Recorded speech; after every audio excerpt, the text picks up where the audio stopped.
What's up, guys? Coach John Wojo here with JW Fitness, answering another question for you. Another question about fasting.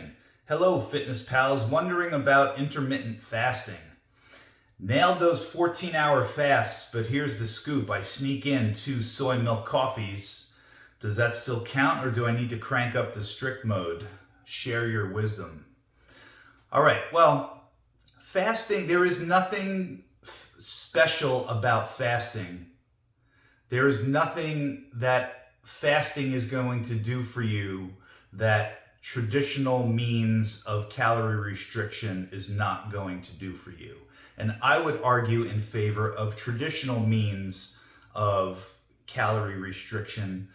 Traditional means meaning eating, several or more times throughout the day and spreading out your calorie intake and spreading out relatively evenly your protein intake throughout the day.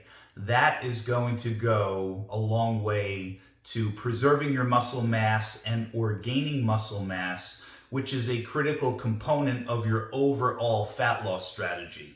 Fasting is nothing more than not eating. It is an attempt to dramatically reduce your overall calories to try and excel your fat loss goals.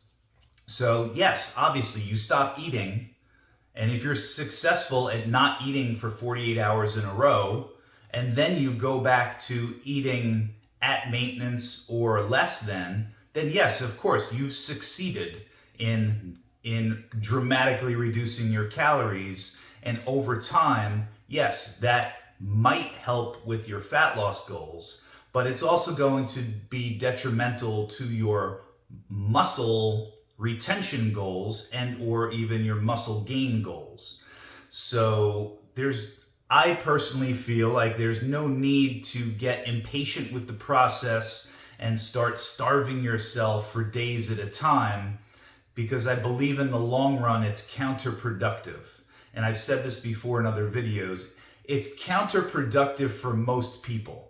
Like I said, if you were able to go, in theory, 7 days without eating, and then the very next day after you break your fast, you go back to eating normal and you don't rebound and overfeed, then yes, in theory, you have dramatically reduced your calories and you've probably lost a ton of body fat. Problem is you've also lost muscle.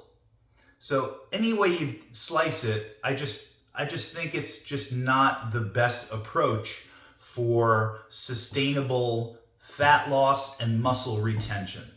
That's it. That's how I have to answer that question. Guys, if you appreciate the content, please like and subscribe, and I will talk to you soon.